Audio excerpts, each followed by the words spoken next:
Ce programme vous est proposé par Castelbeer. Castelbeer, le goût de la réussite. Je suis Afrique, terre de tous les hommes. Je suis toi, moi, lui, l'autre, fier d'entreprendre, de réunir, de réussir. Je suis Afrique. Mélange de vie, de langue, de couleurs, de parfums, de goût fort. Je suis libre, créatrice inspirée, sensuelle et vibrante. Je suis Afrique des réussites nouvelles. Castelbeer, le goût de la réussite.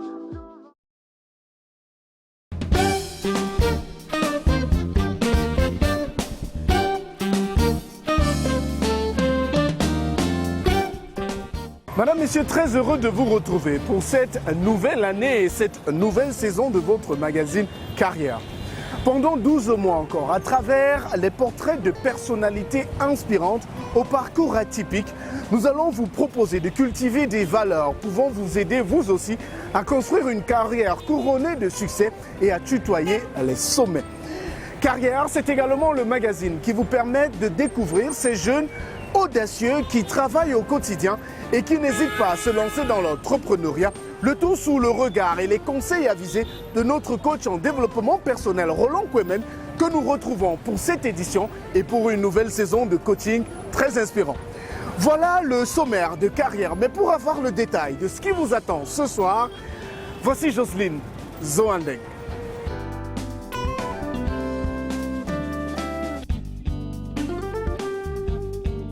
Au sommaire de Carrière, découvrez le restaurant Le Goût de Vanessa Kalamou dans la rubrique Entreprendre. En Success Story, l'icône des années yéyé au Cameroun et en Afrique se dévoile comme jamais. Elvis Kemayo se raconte en Success Story. Maman, me boumbe, telegram se Mabushim tu hunga bavyonga kayunshu mangutun. Enfin, dans le coaching du mois, Roland Kwemen vous aide à développer votre intelligence financière.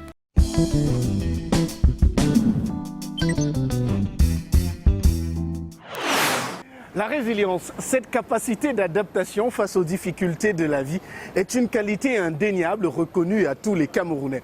Chaque jour, ils réussissent à trouver des solutions ingénieuses face aux péripéties que leur impose la vie. Vanessa Kalamou est une juriste de formation qui, il y a quelques années, a décidé de suivre sa passion, non par nécessité, mais surtout parce qu'il fallait qu'elle puisse s'en sortir dans la vie. Aujourd'hui, elle est à la tête d'un des restaurants diététiques les plus prisés de la ville. Madame Le Goût, c'est son nom, c'est en tout cas le nom qu'elle se donne, propose sur sa table des plats diététiques réservés à une clientèle en quête d'alimentation saine, médicalement conseillée. Nous allons à sa découverte au quartier Nkondengui où elle est basée pour la rubrique Entreprendre de carrière.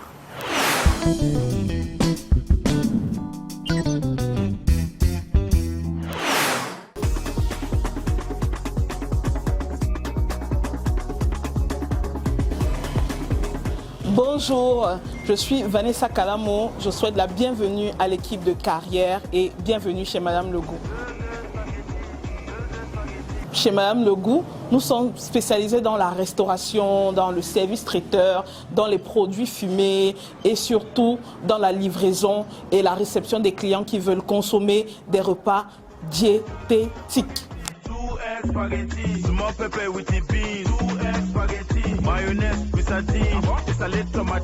Faites un coucou à Patricia qui s'occupe essentiellement de recevoir nos clients.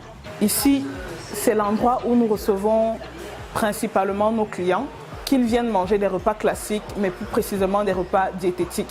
Donc ici, la signature, c'est Le Goût. Chérie, moi j'ai mérité le repos minimum 100. J'ai un vito minimum. Ma rencontre avec l'entrepreneuriat était un peu fortuite parce que c'était pas prévu. Je suis juriste de formation et en 2016, j'ai conçu d'un petit garçon. Et avant son arrivée, il fallait que je me trouve assez de sous pour pouvoir m'occuper de lui. C'est ainsi que je me lance dans la fabrication de produits fumés, les petits gâteaux. Et à l'époque, il y avait de très bons groupes sur les réseaux sociaux. Et c'est comme ça que je décide de me lancer, de vendre, de proposer mes services. Et de fil en aiguille, en écoutant les clients, les besoins des clients, c'est comme ça que je me lance et je me rends compte que c'est un marché qui est porteur et surtout que je suis très passionnée. J'ai beaucoup d'amour à donner, surtout dans mes plats.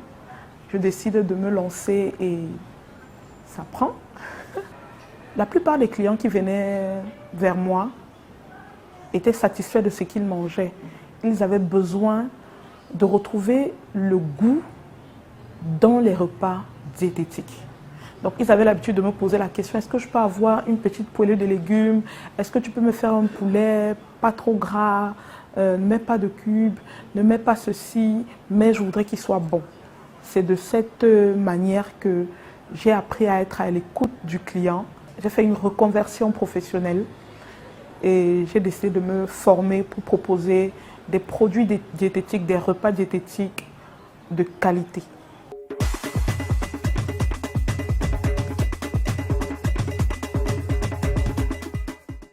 L'entreprise est née dans la cuisine déjà de ma mère. En 2016, je faisais des petites prestations, je cuisinais pour les clients, je faisais des petites commandes. Mais l'entreprise légale est née 2 ans plus tard, en 2018. Donc, le premier restaurant qu'on ouvre, c'est un petit endroit à Titi Garage à Yaoundé. En 2020, on déménage, on va dans le centre-ville. Ce qu'on fait, c'est un très mauvais investissement. Donc, je perds tout, je recommence à zéro, je frôle la dépression.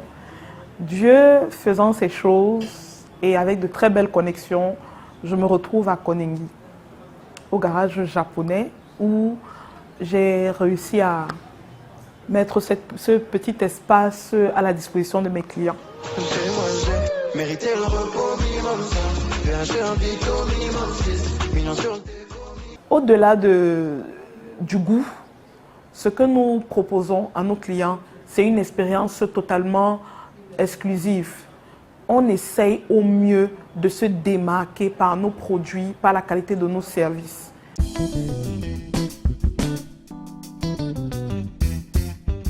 Il faut déjà savoir que être talentueux ne veut pas dire qu'on est compétent. Du coup, il faut se réinventer tous les jours. Il faut apprendre à fidéliser sa clientèle, il faut apprendre à la garder. Et la difficulté, c'est qu'il faut suppléer à tous les postes pour pouvoir offrir une expérience client parfaite aux clients. Et l'autre difficulté, qui n'est pas des moindres, ce sont les charges qui pèsent.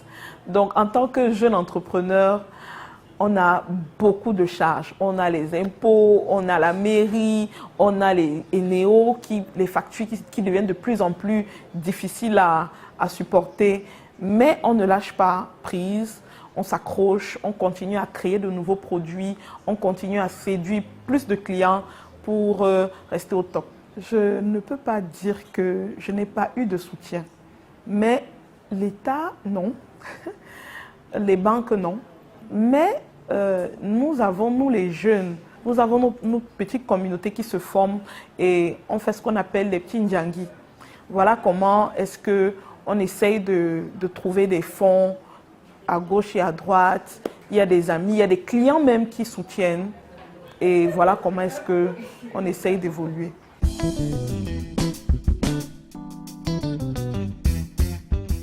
Dans les 5 prochaines années, moi je me vois plus dans le coaching.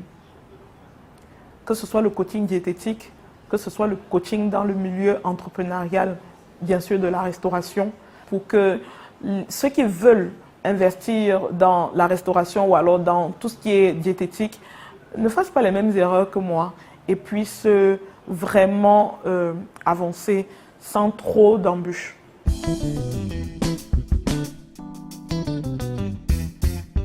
Alors à tous les jeunes qui veulent se lancer dans l'entrepreneuriat, toi jeune qui n'a pas un sou, qui a peur de te lancer, je peux te dire aujourd'hui que c'est possible. Il suffit que tu aies la volonté. À partir de ton téléphone, étant sur plusieurs plateformes, tu es sur tous les réseaux, tu peux trouver une niche qui te permettra de financer un projet. L'idée, c'est d'y aller doucement, doucement, de faire des économies et de prioriser, d'être focus sur ton projet.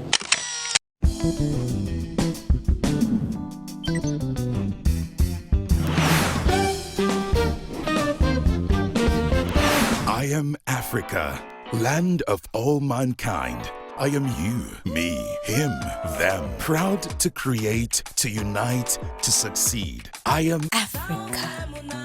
A mixture of life, languages, colors, flavors. I am free, inspired creator, sensual and vibrant. I am Africa of new success stories. Castle Beer, the taste of success.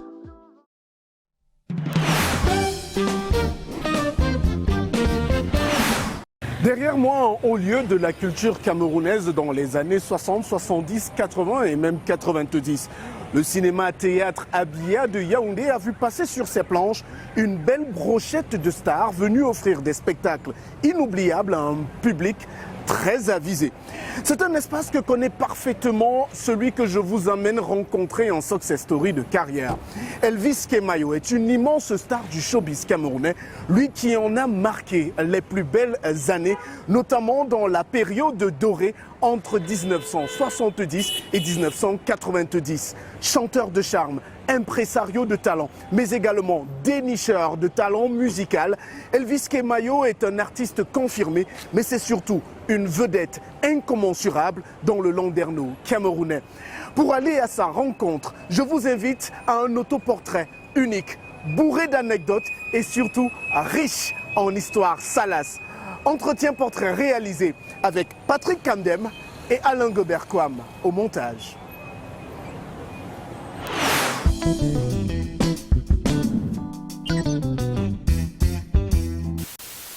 Tu as fait de moi l'homme le plus heureux.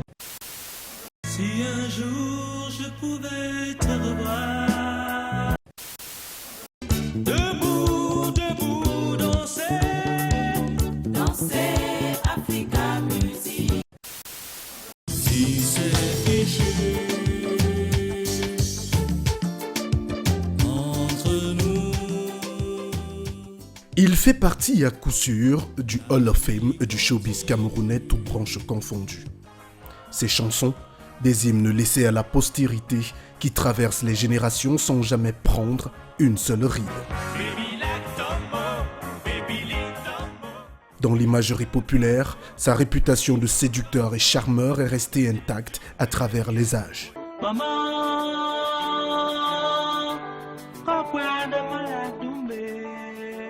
Je vous parle d'un homme dont la voix berce même les moins de 20 ans. Chanteur de charme, véritable bête de scène, crooner à la voix inégalée, impresario de talent, peu de superlatifs permettent de décrire avec exactitude la place qu'Elvis Kemayo occupe dans la culture camerounaise.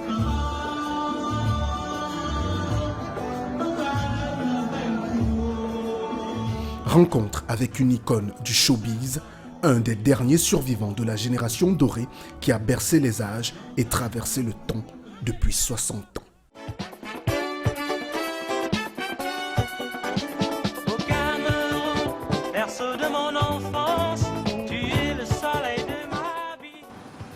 Yaoundé, quartier Fouda.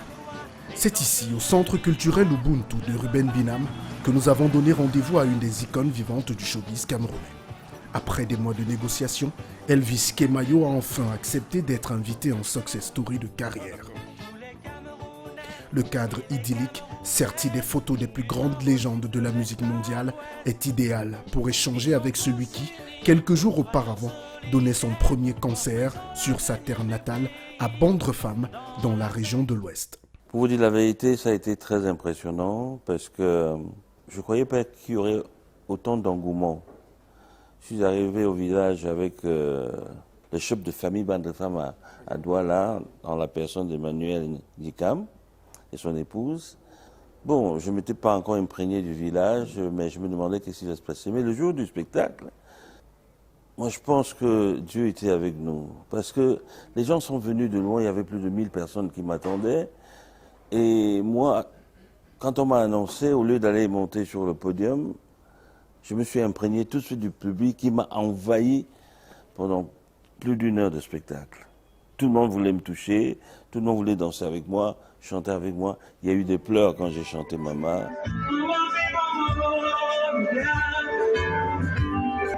C'était très émouvant.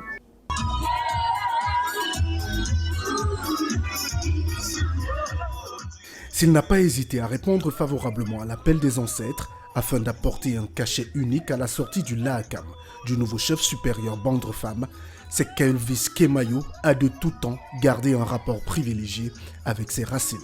Chanter pour ses frères, un moment unique et important. C'est la plus importante pour moi, dans la mesure où chanter dans mon propre village pour la première fois après 50 ans de métier, être reçu d'abord par le roi. Après le roi, c'était le suspense du public, parce qu'il ne pensait pas que j'étais là jusqu'à la dernière minute. Le programme était tellement long qu'au lieu que je passe à 22h, j'ai atterri sur scène vers 23h30, minuit. La patience était très très chaude, mais l'accueil c'était fantastique.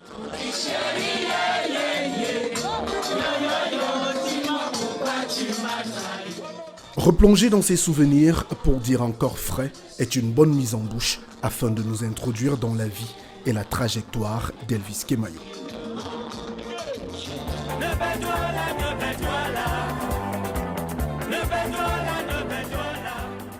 C'est à Douala, au quartier Nebel, qu'on retrouve les premières traces du jeune Pierre Kemayo, 7 ans après sa naissance en septembre 1948 à Bandrefam. C'est dans ce quartier populaire que grandit Elvis, ou Pierre si vous préférez, sous le regard protecteur de son père. Je suis né Pierre Kemayo, le nom que mes parents m'ont donné. C'est un nom chrétien parce que mes parents étaient très église, très religieux. J'ai eu une enfance très heureuse dans la mesure où mes parents n'étaient pas riches. Et nous, on ne sentait pas cette pauvreté en nous. Pour l'anecdote, c'est que dans notre quartier à Nebel, la nuit, quand je savais qu'il pleuvait, c'est que l'eau était entrée dans ma chambre et soulevait mon lit. C'est là que je me dis... J'étais tout petit, je ne pouvais pas descendre parce que je me noyais. Alors je restais dans le lit, ça se baladait de gauche à droite jusqu'à ce que ça en aille. Tout ça, ça faisait partie du spectacle, des grands souvenirs pour nous. C'est à l'âge de 7 ans que nous nous sommes réunis, les enfants, les enfants de mon âge du quartier. Et il y avait un rituel à cette époque-là, c'est-à-dire à Noël, les enfants allaient chanter de porte à porte dans la matinée pour cueillir des centimes, etc. Et j'étais le chanteur principal à 7 ans. Et si vous me demandez ce que je chantais à l'époque, je ne peux pas vous dire, parce que ça sortait comme ça sortait.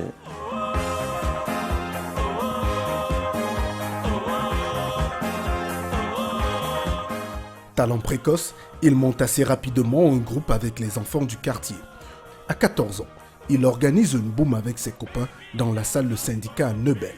Un épisode marquant dans son parcours. Chaque jeune aujourd'hui a un loisir. Il a un loisir, il y a quelque chose qui l'amuse, qu'il a envie de faire tous les jours. Et à l'époque, c'était soit le football, parce que j'étais un très bon joueur de football, soit la musique. Mais je la sentais en moi, cette musique-là. Je la sentais m'emporter. Et puis, comment se fait-il qu'à l'âge de 7 ans, je suis le chanteur d'un petit groupe de jeunes de mon âge dans mon quartier? Comment se fait-il qu'à 14 ans, je sois entraîneur de danse et chanteur de notre groupe scolaire dans mon quartier? comment se fait-il que le jour où notre groupe devait faire ce qu'on appelle la boom, c'est-à-dire pendant les vacances, dans des quartiers, il y avait des booms de surprise parties. Et j'avais fait une chorégraphie sur une chanson de Claude François. J'ai demandé à l'orchestre de Gros Fiesta, est-ce que je peux venir un soir répéter cette chanson pour la chanter pendant que mon groupe va exécuter la chorégraphie que nous avions appris pour le spectacle de la soirée. Ils m'ont dit oui. Alors figurez-vous que j'ai passé tout l'après-midi à chanter, à rebusser, parce que non seulement on me découvrait, l'orchestre qui n'avait pas de jeunes chanteurs yéyés avait l'engouement de me voir chanter. Alors il fallait que ça se joue, il fallait que ça se fasse, il fallait que ça s'applaudisse. Et après la soirée, ils m'ont engagé. J'avais un marteau, je cognerais le jour, je cognerais la nuit, j'y mettrais tout mon cœur, je bâtirais une ferme. À tout juste 14 ans, Elvis n'est pas encore prêt à franchir le pas. La nouvelle vedette Yéyé de Nebel va pourtant accepter la proposition de l'orchestre et monter sur scène les week-ends et pendant les vacances. Le tout sous le regard de son père qui lui donne la liberté de vivre ses rêves. J'ai eu la chance d'avoir un père très cool qui me laissait faire ce que je voulais.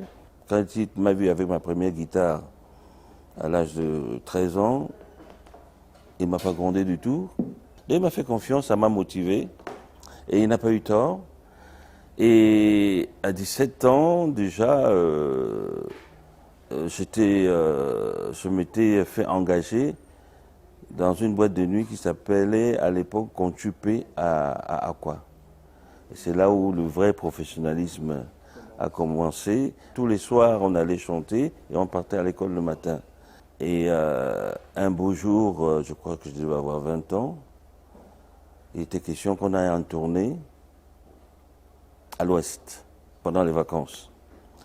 Alors je leur ai dit, écoutez, je suis en plein examen. Dès que j'ai fini l'examen, on part en tournée. Ils m'ont attendu pour que je compose. Mais l'anecdote, c'est qu'on arrive en Consamba, on m'appelle. C'était notre premier jour de concert. On m'appelle pour me dire qu'il y a les euros, qu'il faut qu'ils reviennent. Moi, je fais comme ça, aller au faire foutre. Moi, je suis déjà... Il fallait me dire plus tôt. Ah, c'est déjà parti. And now the end is near, so I face. Cette tournée qu'il fait au détriment des épreuves orales du baccalauréat sera déterminante pour le choix de carrière du jeune Pierre, que tout le monde appelle désormais Elvis, prénom de son idole, Elvis Presley.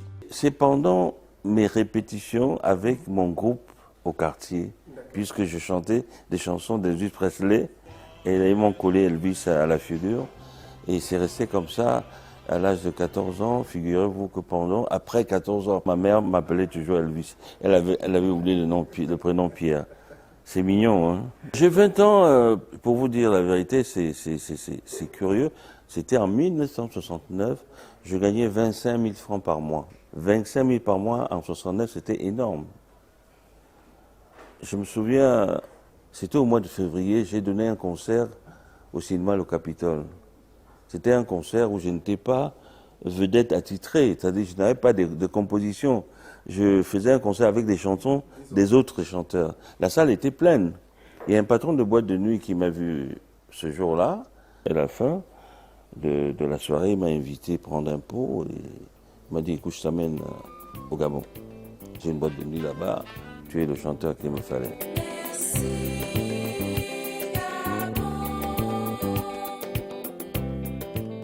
Destination, le Gabon. Elvis est jeune, beau et surtout une vedette de scène. Il attire les regards des plus belles jeunes femmes au Gabon. À Port-Gentil, il s'intègre et illumine les nuits gabonaises avec ses talents de showman. Pourtant, il en veut plus. Après avoir passé tant de temps à interpréter les chansons des autres dans les cabarets, il souhaite désormais se lancer dans une carrière solo, une carrière d'auteur-compositeur-interprète. Une destination s'impose à lui, Paris, la capitale de la culture. J'ai épousé le Gabon m'a épousé, ça s'est très bien passé, mais j'avais une longue vision. J'avais envie de partir, j'avais envie de d'être comme Claude François.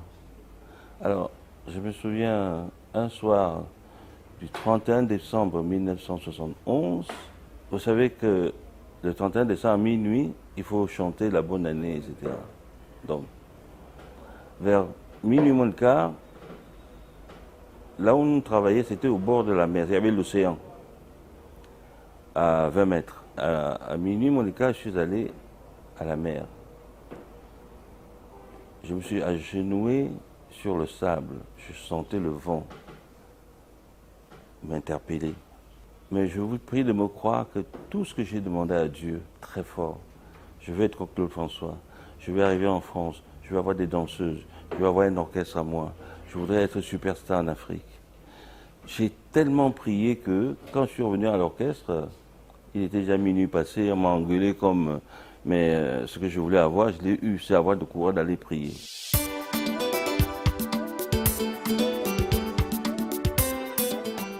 Direction la France.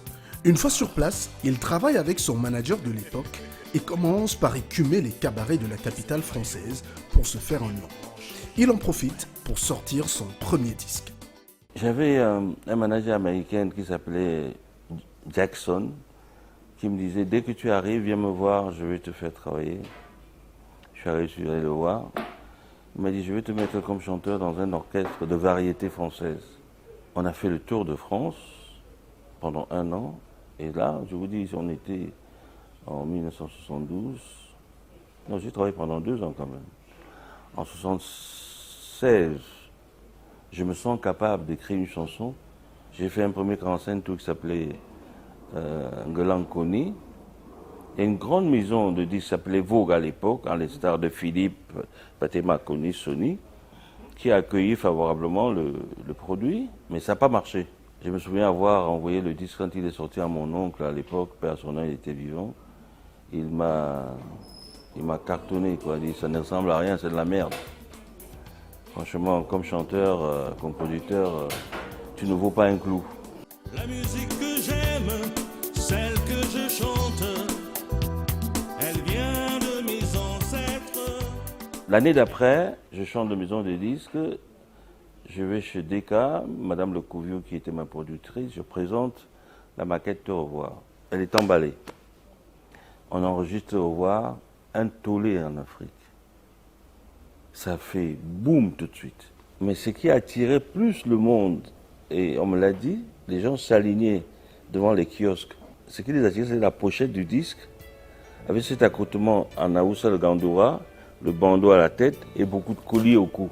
Alors c'était original. Si un jour je pouvais te revoir, te revoir, te revoir. Elvis a réussi son pari. Son oncle reste bouche bée face au disque Te revoir. La chanson devient un hymne à travers le continent et sur place au Cameroun. Elle donne à son auteur l'envie de revenir au pays, faire un concert. Pour y arriver, il étoffe sa discographie avec de nouvelles chansons.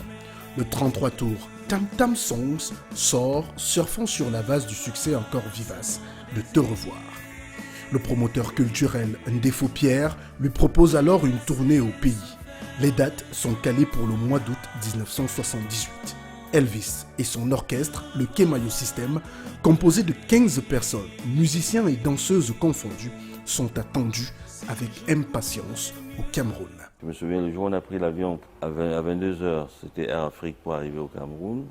Le commandant de bord, quand on a décollé, a souhaité bon voyage au groupe Kemayo System pour sa tournée au Cameroun. C'était du bonheur, quoi. Les musiciens étaient très contents, surtout. C'était les Antillais, les Français, et qui n'avaient jamais vu l'Afrique. C'était leur première fois.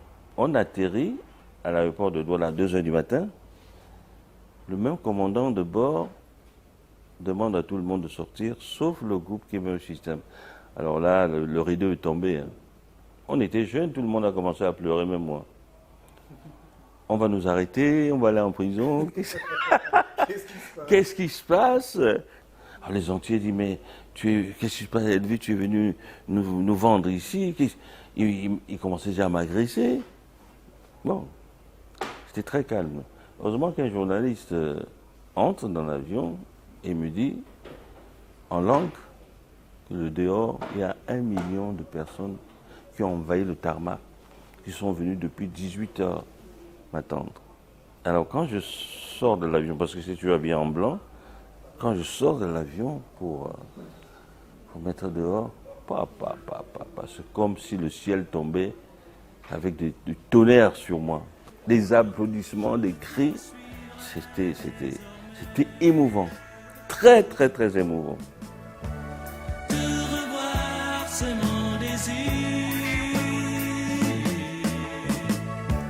J'ai assez souffert de ton silence.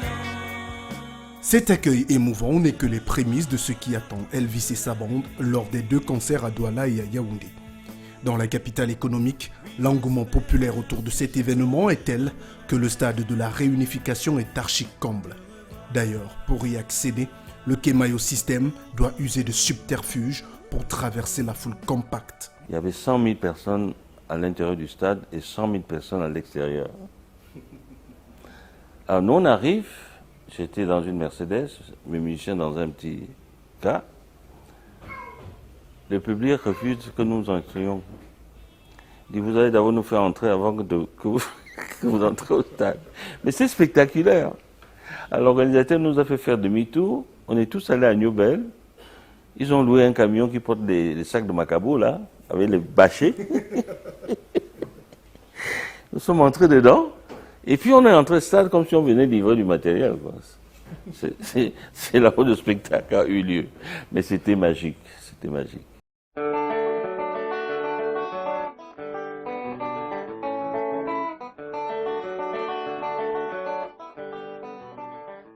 Le succès est identique à Yaoundé, où les fans s'amassent par milliers au cinéma Le Capitole pour vivre le show.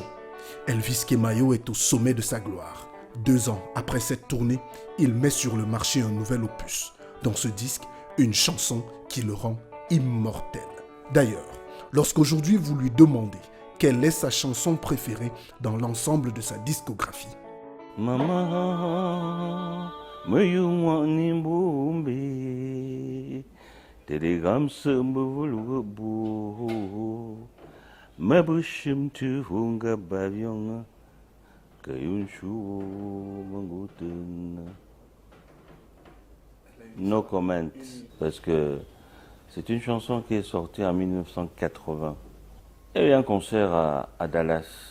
Quand je suis entré dans la salle, il y avait 1500 personnes qui sont tombées sur moi pendant tout mon concert. Les images sont là. Et quand j'ai chanté Mama, le lendemain, l'organisateur est venu me voir à mon hôtel, il s'est fâché. S'il te plaît, ne chante plus ça. Quand tu chantais ça, c'était le deuil. Tout le monde pleurait. Regarde, à gauche, ça pleure. À droite, ça pleure. C'était une fête. on a transformé la fête en fête. Alors, c'est pour vous dire que cette chanson, pour moi, elle est capitale. Et Dieu merci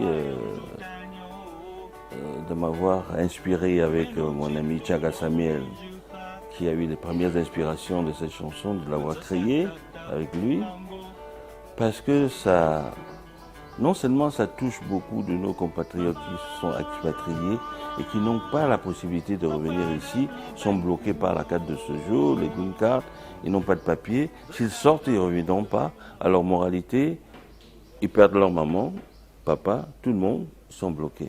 Alors quand on chante, c'est un deuil pour tout le monde. Ça m'amène souvent aussi à pleurer, parce que beaucoup de gens pensaient que j'ai écrit ça pour ma mère. Non, ma mère est morte en 2017, la chanson est sortie en 1980, et j'y vais encore, vous voyez.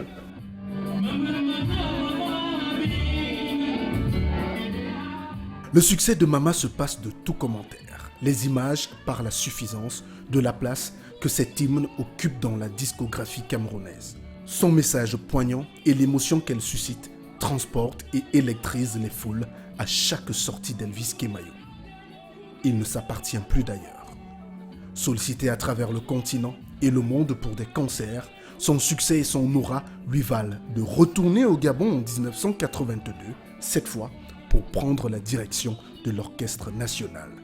Après la grande tournée au Cameroun, en 1977, je suis reparti avec mon orchestre à Libreville. Je me souviens, le général a scellé un grand patron qui aimait de la musique. Et le concert à Libreville, c'était aussi too much comme celui de Douala. Et à la fin de ce concert, il m'a donc proposé de venir un jour travailler avec lui. Et je lui ai donné mon accord après 2 ans et je suis descendu et il m'a nommé directeur de l'Orchestre national du Gabon, les Diablotins. Et tous les ans, on allait à Paris enregistrer des albums parce qu'il n'y a pas de studio à Libreville. Et c'est de là où est née la chanson Associé. Et ça a eu un succès phénoménal. C'est malheureux mon associé, tu m'as déçu oh maman. En amour il ne faut jamais tricher oh, oh. Est-ce que tu sais seulement ce que tu m'as fait? Tu as brisé l'amour que j'avais pour toi. Pendant 4 ans, Elvis sillonne les villes du Gabon à la tête des Diablotins. S'il leur apporte sa connaissance de la scène internationale, il apprend également énormément de cette expérience. Ce second passage ne se termine pas d'ailleurs sans remous. D'ailleurs, nous nous en serions voulu de ne pas lui poser la question sur la fameuse affaire Patience Dabani et les folles rumeurs qui ont couru à son sujet. C'est une histoire qui me suit aujourd'hui depuis 40 ans. C'est incroyable. 2 fois, je rencontre des petites filles de 18 ans qui n'étaient pas nées. Oh, je suis amoureux de toi parce que mes parents ont dit que tu as fait fort au Gabon. Alors, ça me fait rigoler. Ça me fait rigoler. J'étais le directeur de l'Orchestre national. Ça veut dire quoi? Ça veut dire que le président de la République me connaissait très bien. Chaque année, c'est moi qui allais donner la liste des musiciens qui doivent jouer pour Noël ou pour la bonne année au palais. C'était très filtré. Mon patron hiérarchique, le général Assélé, était le grand frère de Patience Dabani. C'est pour vous situer. Alors, je ne sais pas d'où vient cette histoire-là, mais je peux simplement vous dire que un homme responsable, posé dans une situation confortable, avec un titre hyper pompeux comme directeur de l'Orchestre national, ne peut pas s'amuser à aller se faire griller dans un milieu comme ça. Non. Moi, j'appelle ça du buzz. Il y en avait déjà. Il y en avait déjà. Hein. Le Gabon avait déjà créé ça. Debout, debout, danser, Danser, Africa Music. Jouissant déjà d'une stature unique dans le monde de la musique, Elvis Kemayo, qui est le premier artiste camerounais à avoir des danseuses françaises, ou blanches si vous préférez, va vivre une nouvelle expérience qui lui fera ajouter une nouvelle corde à son arc. Nous sommes en 1986. La télévision camerounaise CTV a à peine 2 ans de diffusion et est à la recherche de programmes grand public. Après mon séjour au Gabon, après mes 4 ans de contrat, je n'ai pas accepté de signer la prolongation. Il fallait que j'aille faire autre chose. Donc je repartais à Paris, reprendre ma carrière. Et mon épouse était à Yaoundé, à l'époque avec mes enfants. Je me suis arrêté. Parce que le ministère de la Culture de l'époque me devait de l'argent, 1,5 million. De passage ici, je suis allé au ministère pour réclamer mon argent. J'ai vu le ministre de l'époque, c'est le ministre Ngango, je me souviens très bien. Oh maintenant, oh mon fils, sois le bienvenu, assois-toi, etc. Il prend son crayon. Je n'ai même pas exposé l'objet de ma visite. Hein. On va donner ça au secrétaire d'État. J'arrive, même scénario.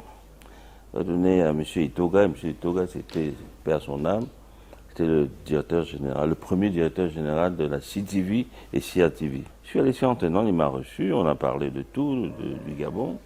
Il m'a envoyé voir le DGA. C'est un parcours. Hein. Je me disais toujours que c'est Des cantines d'argent que je vais transporter pour... Oui, j'étais très content, moi. J'ai dit, voilà, je suis rentré à Paris avec des œils. Meuf. Alors, le DGA me reçoit, M. Difronta, me dit, voilà, on te demande de rester au pays. Nous avons une jeune télévision qui vient de naître. On n'a pas d'émission de variété et on vous a vu travailler au Gabon. Il est temps que vous donnez votre contribution. J'ai dit, moi, je ne suis pas présentateur. Je ne sais pas. Même parler français, je n'ai pas été à l'école. Je suis né à Newbel. J'ai fait jusqu'en telle classe. Et puis voilà, on s'en fout. Tu vas faire.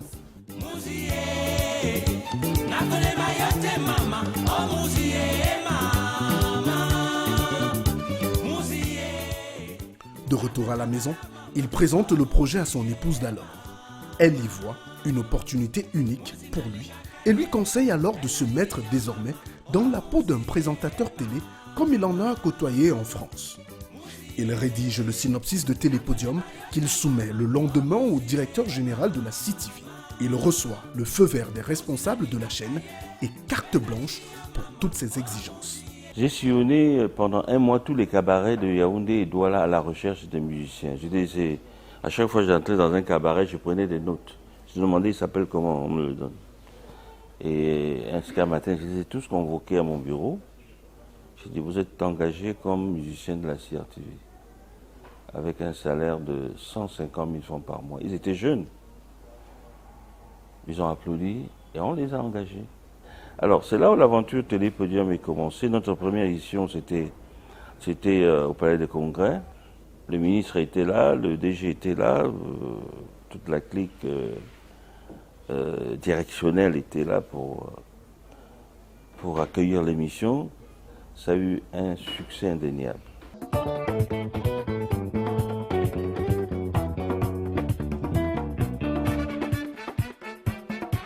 Il est venu vous chanter Yaoundé by Night. Je vous présente Nia Soleil sous vos applaudissements.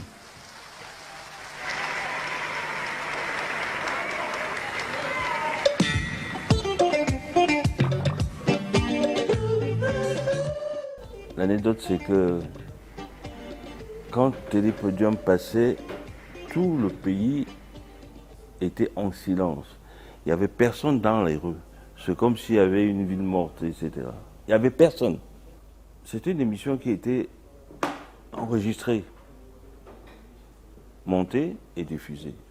Et pendant la diffusion, moi j'étais chez moi, je ne me reconnaissais pas moi-même en train de présenter. C'est vrai, hein? C'est comme si je regardais. Ma femme me dit, mais c'est toi qui présente et tu regardes comme si c'était quelqu'un d'autre. Je lui ai dit, je ne me reconnaissais pas. Je ne me reconnaissais pas. En train de chatter, il y avait l'engouement dans la salle, il y avait le spectacle dans la salle, le spectacle dehors, c'était too much.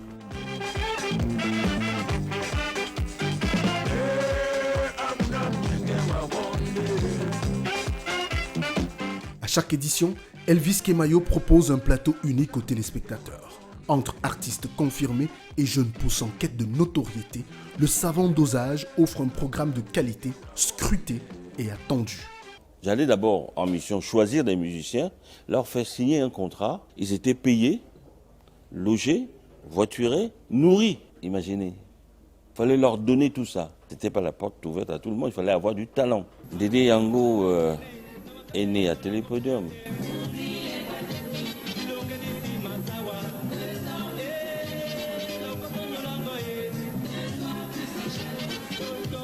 Sergio Polo, Solomona.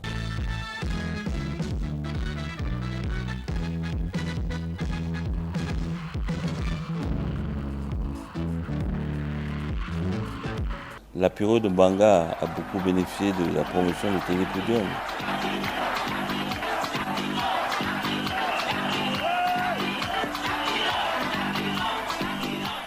Les Zanzibar, tête brûlée, je leur ai fait la cour pendant 6 mois. Ils ne voulaient pas. Je suis allé à Douala, là où je jouais dans un cabaret. Je leur ai offert à boire. Non. Pas de télé. Je ne sais pas quel vent les a piqués. Un jour, ils me disent, bon, ok, on vient te voir. Ils sont arrivés au bureau, on a signé le contrat, etc. Ils étaient d'accord. En partant, je les ai appelés. C'était 3.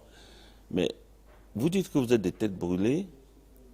Il faut imaginer comment vous allez décoller votre tête ce jour-là.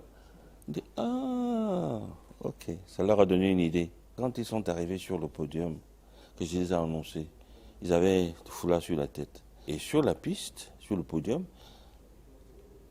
ils ont enlevé le truc, c'était peint, il y avait toutes les couleurs sur leur tête. C'était parti. Le spectacle était parti avant même que la musique ne démarre.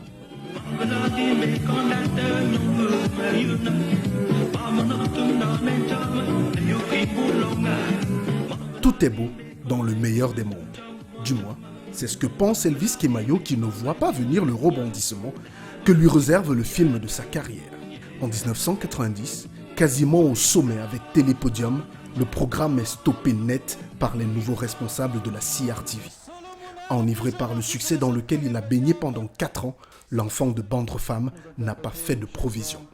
Le retour à la vie normale est brutal. Je suis arrivé en France, on avait arraché ma maison parce que je n'arrivais plus à payer.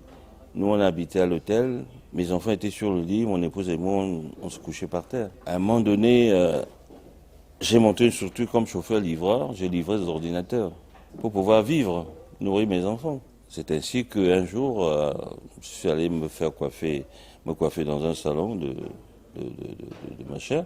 Et j'ai rencontré Jean-Pierre Sarr, qui était venu coiffer son enfant. Il me dit, ça fait 1 an que je te cherche. Viens me voir parce qu'il faut qu'on travaille ensemble.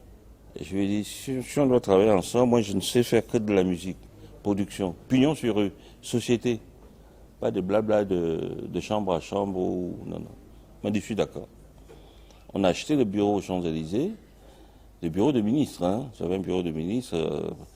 La preuve, c'est que la personne qui m'avait fait partie de Télépodium, quand elle est venue en France, voir mon bureau, il dit, mais je n'ai pas ce genre de bureau à Yaoundé. Toi, tu as un bureau de ministre. Bref, Jean-Pierre Sarr m'a proposé dans cette production et on s'était confortablement installé. Je me suis donc mis à la chasse des vrais artistes pour valoriser la maison. Si c'est péché entre nous. Si peu connaissent le visage de Jean-Pierre Sarr, Elvis, lui, est le visage de la maison de production JPS qui a pignon sur rue sur le continent africain durant une décennie au moins. Là encore, il fait parler une de ses qualités que très peu peuvent lui dénier. Son sens du partage et son désir de participer à l'éclosion des jeunes talents. Ça fait partie de ma vie, ça, de lancer les artistes, de les encadrer, et puis ils en gardent de très bons souvenirs, hein, parce que ce soit Koffi Olomidé qui chante mon nom, que ce soit Wellasson ou Papa Wemba que je connaissais très bien, ou Mewi, ou des Magic System. Donc je garde de très très bons souvenirs de ces artistes jusqu'à aujourd'hui. La preuve, c'est que quand je gérais le festival de Bata de 2000 en 2011, tous les artistes africains, on me donnait un avion, j'allais de pays en pays, au Zaïre, au Cameroun, au Gabon, en Côte d'Ivoire, prendre des artistes pour les produire. J'étais présentateur, organisateur du show, ça a duré 11 ans.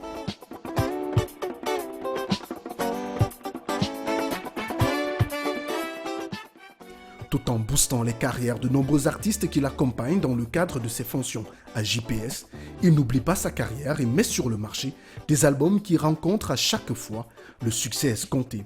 Musiki Africa, Associé, L'amour avec toi, Je ne peux vivre sans toi, autant de tubes qui sortent de la cuisine du chanteur de charme.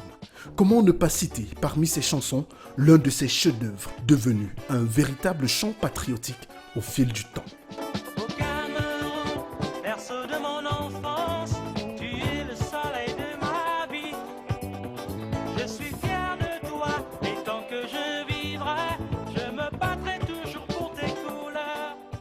Je l'ai écrite par chauvinisme. Je l'ai écrite par amour de mon pays. Je l'ai écrite sans savoir que les paroles pouvaient aujourd'hui faire des effets sur l'actualité politique du pays. Je l'ai écrite en 1980. Je me battrai toujours pour tes couleurs. Aujourd'hui, je suis incapable de créer une chanson comme celle-là. Elle dure de plus de 40 ans. C'est ça qui ouvre mon concert partout dans le monde. et les Camerounais s'y retrouvent. Parce que restons unis. C'est le message que je transmets. J'ai le devoir de le transmettre. Restons unis, battons-nous pour l'intérêt général, l'intérêt national. Portons haut notre drapeau et soyons fiers. Construisons l'avenir du pays. Je suis fier de toi, et tant que je vivrai, je me battrai toujours pour tes couleurs. S'il s'est installé au pays de l'oncle Sam depuis la fin de son aventure avec JPS, Elvis Kemayo n'a rien perdu de ses racines. À 77 ans, le fils de Bandrefam, qui est conscient du chemin parcouru, garde vivace la flamme de la musique en lui. D'ailleurs, la musique, elle vit toujours dans son esprit.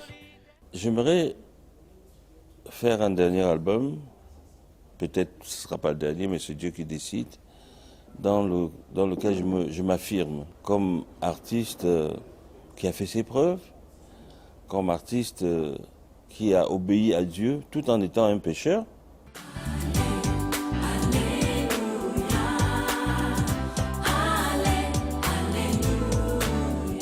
Pour raconter la carrière d'Elvis Kemayo, il faudrait bien plus qu'une success story de carrière. Véritable bibliothèque vivante du showbiz camerounais des années 70 et 80, le fils de Bandrefam, l'enfant de Nebel, n'hésite pas à s'ouvrir à la jeunesse afin de partager son expérience unique. À tous ces jeunes qui rêvent de suivre ses traces dans la musique, il a ses paroles pleines de sagesse. Le métier, c'est pas le disque. Le métier, c'est pas écrire 2 ou 3 chansons et mettre sur YouTube. Le métier, c'est la scène. C'est le spectacle. Quand vous n'êtes pas capable de chanter en live devant 100, 200, 300, 1000 personnes, vous êtes une casserole. Parce que vous entrez dans votre chambre, avec l'ordinateur, vous concoctez le machin, et puis ça sort sur YouTube, et vous êtes incapable de chanter juste en live. Donc, il faut apprendre le métier. Et pour apprendre le métier, étant donné que nous n'avons pas de professeur de chant chez nous, nous n'avons pas d'école de musique, l'école appropriée chez nous, c'est des cabarets. Il faut aller dans des cabarets, même demander à chanter pour rien les samedis, vendredis, samedis, même pour rien, pour vous former. Parce qu'à partir du cabaret, le public vous découvre. D'autres viennent vous faroter. Quand les gens vous farotent, ça veut dire que vous les avez touchés. C'est ça le métier.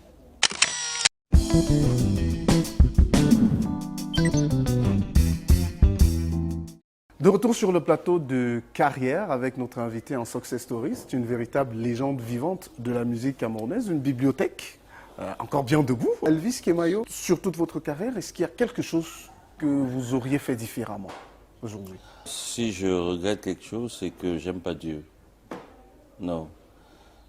Quand on a la foi, eh bien, il faut savoir surmonter les étapes.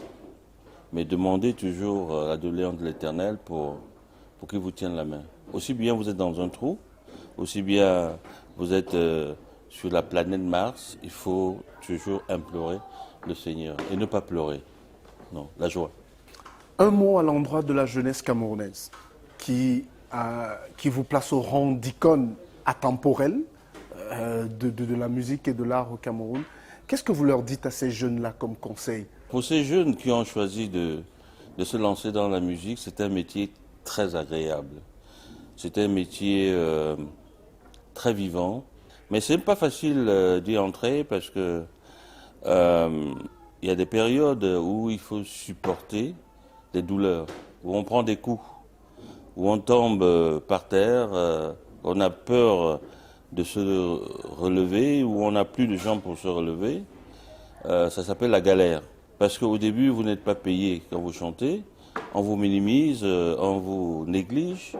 Eh bien, si vous êtes sûr de vous, que vous avez la foi, que vous avez l'Esprit de Dieu en vous, que vous croyez à ce que vous faites, surtout, il faut croire surtout à ce que vous voulez faire. Mais il faut travailler, il faut être patient. La patience, ça paye. La patience, ça paye. Merci Elvis Kemayo d'avoir accepté de partager avec nous, j'ai envie de dire, une infime partie de votre parcours, parce qu'il faudrait peut-être 4 ou 5 émissions pour pouvoir retracer tout ce parcours. Qu'est-ce qu'on peut vous souhaiter pour 2025? L'amour du Seigneur. Que Dieu soit toujours avec moi. Amen.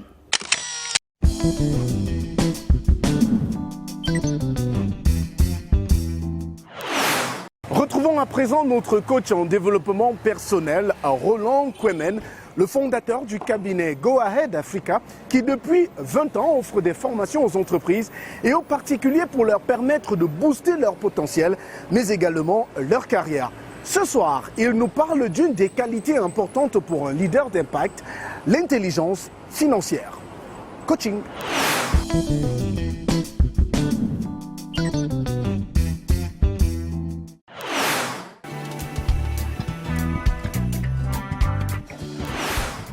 Chers leaders, salut!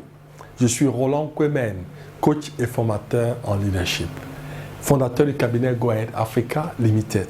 Bienvenue à cette session de coaching. Notre thème du jour, l'intelligence financière.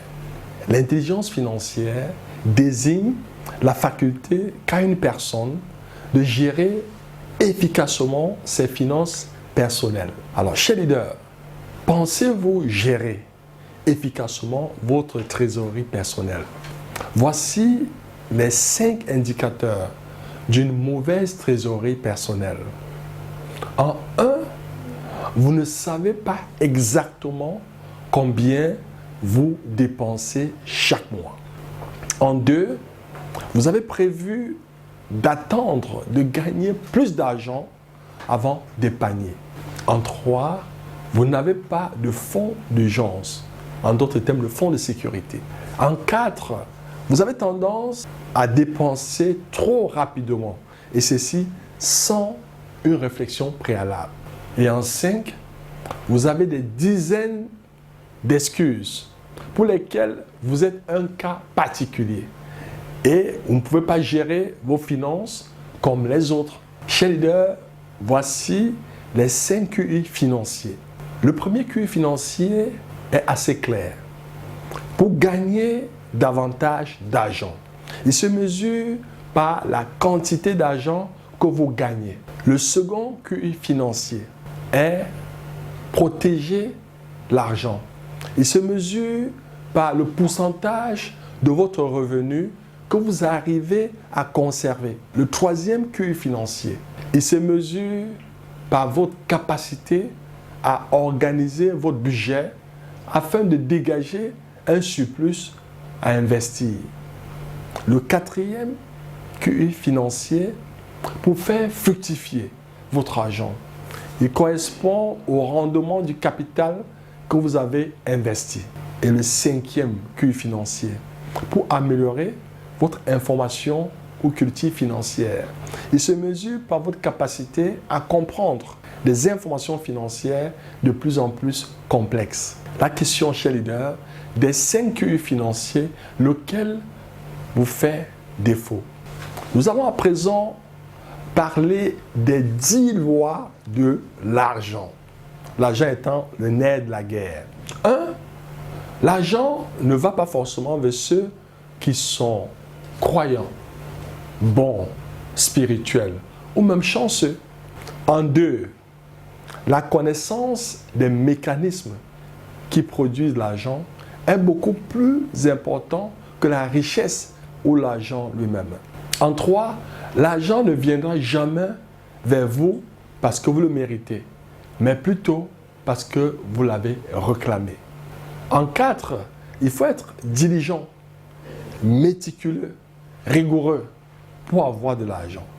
En 5, ne jamais écouter le diktat de l'argent. C'est un bon serviteur, mais un très mauvais maître. En 6, ne gardez pas avec vous des passifs, mais conservez plutôt des actifs. En 7, ne jamais mépriser les petits débuts. Et en 8, l'argent ne vient qu'en réponse à une vision beaucoup plus importante.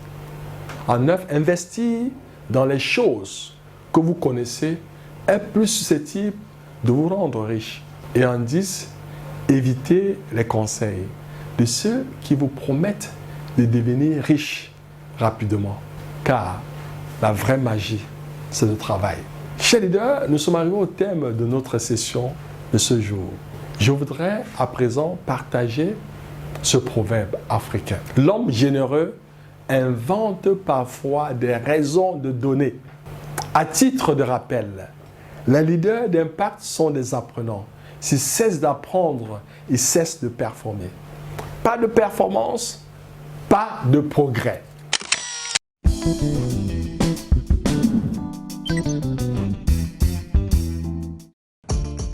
Madame, Messieurs, c'est ici que s'achève cette édition du magazine Carrière. Au moment de conclure, permettez-moi de vous souhaiter une année 2025 fructueuse dans tous vos projets.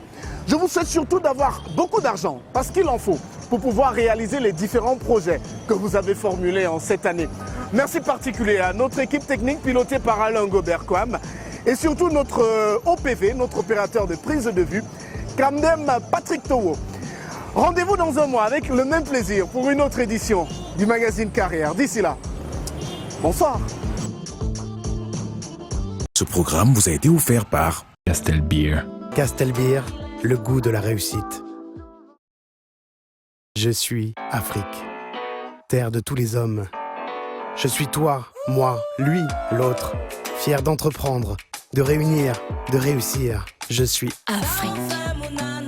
mélange de vie, de langue, de couleurs, de parfums, de goût fort. Je suis libre, créatrice inspirée, sensuelle et vibrante. Je suis Afrique des réussites nouvelles. Castelbeer, le goût de la réussite.